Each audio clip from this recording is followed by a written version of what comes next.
I once heard a quote that said, "All these seemingly random things happen so that one big event can take place." My name is Jess Smith, and this is my story.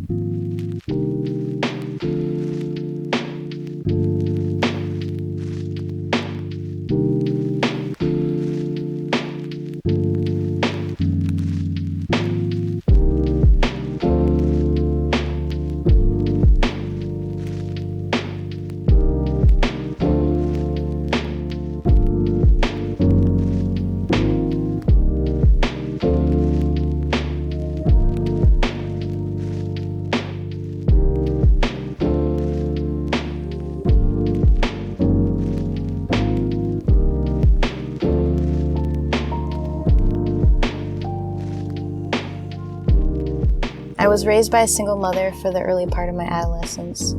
She was a young mother, just 19 when she had me, so there were many things that I was exposed to that perhaps weren't good for my impressionable psyche. At the age of 5 or 6, my mom decided she needed to return to her family's religion, which was Jehovah's Witnesses. They were very staunch in their beliefs. I was taught that there was only one true religion, and that was Jehovah's Witnesses. I could never wrap my mind around the idea that if we were such imperfect beings as I was taught, why God would require us to make such a perfect decision in the religion we chose. Nevertheless, I did enjoy studying the Bible and ask many questions, much to the dismay of the congregation elders and Bible study coordinators. After having many inconsistent relationships with men outside of her religion, my mom married a man she met in her church. I was 11 when she married, and we moved from South San Francisco to Sacramento. When I was about 12, I had a deep desire to have a personal connection with God. I really wanted to have the spiritual experiences that characters in the Bible had. I decided that I would get baptized because I thought God would speak to me if I made that commitment.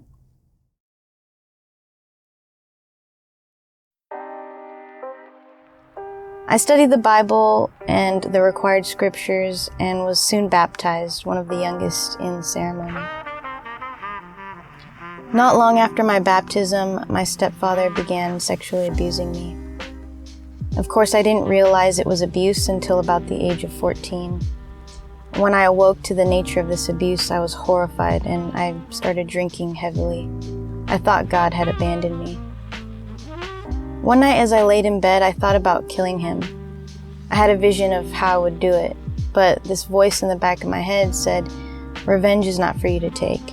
It's for God to decide."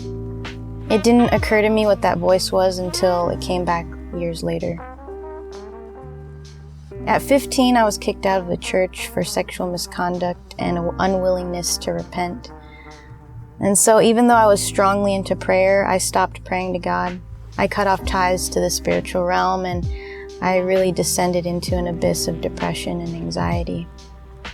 For many of my teen years, well into my 20s, I exhibited very destructive behavior. I got married to a very abusive person, my high school sweetheart, at the age of 20, and divorced only 6 months later. I followed my mom's footsteps and had many inconsistent, unhealthy relationships. Then, after my divorce and relocation back to San Francisco for college, I had a series of synchronicities occur. I ran into an old high school acquaintance who invited me to her upcoming birthday party. I accepted, and when I saw her next, I happened to run into an old friend. Alton was this boy I knew since junior high, and I actually had a crush on him for many years. In fact, I distinctly remember sending out a prayer to the heavens to let us be together. He was energetically different from all the boys I knew growing up. There was something special about him that everyone who knew him could sense. We were inseparable from that weekend on. It was my relationship with him, along with these other weird synchronicities, that made me realize God was still there in some form, guiding my path in mysterious ways. Of course, by the time I was in college, I completely rebuked organized religion, and upon meeting Alton again, I began to recultivate my spirituality, studying different ancient wisdoms such as Buddhism and Hinduism. Unfortunately, I hadn't yet dealt with my past abuses, so When I stopped drinking because of kidney issues, my past began to resurface. My depression grew to a dangerous level, and it was negatively impacting this amazing relationship I had with Alton. After many months of suffering, I finally sought therapy, and that's where I was introduced to meditation, which later led to practicing yoga. My psychiatrist wanted to prescribe me Zoloft, but it made me sick. One day I sat in group therapy, listening to all the tragic stories of others and their childhood traumas, and this voice spoke to me. It said, "You weren't born this way, sad, depressed, anxious. None of you were. Something happened in each of your lives that made you unhappy. You don't need a pill for the rest of your life just to feel happiness." That voice is what drove me to heal my trauma, rather than mask it with pills. I went to a meditation class every day, and I noticed my depression began to significantly subside. I started to feel genuinely happy and grateful about life. Doing this saved my life and my relationship. Alton eventually convinced me, after practicing yoga for many years and meditating for several years, that I should get certified. He was in the health industry as a kinesiology major. He painted this vivid image of us working together to help people become mentally and physically healthy. That vision resonated with me. It brought me so much joy to share meditation and yoga with others.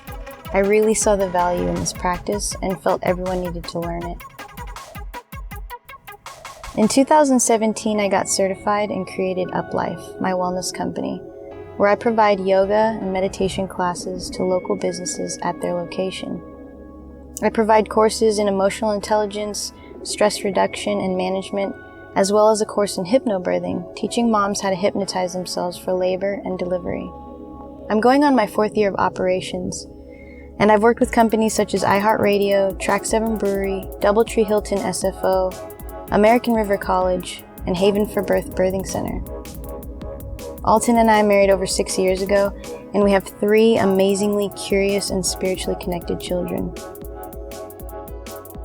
When I look back at the difficulties I experienced in my younger years, it all makes sense now.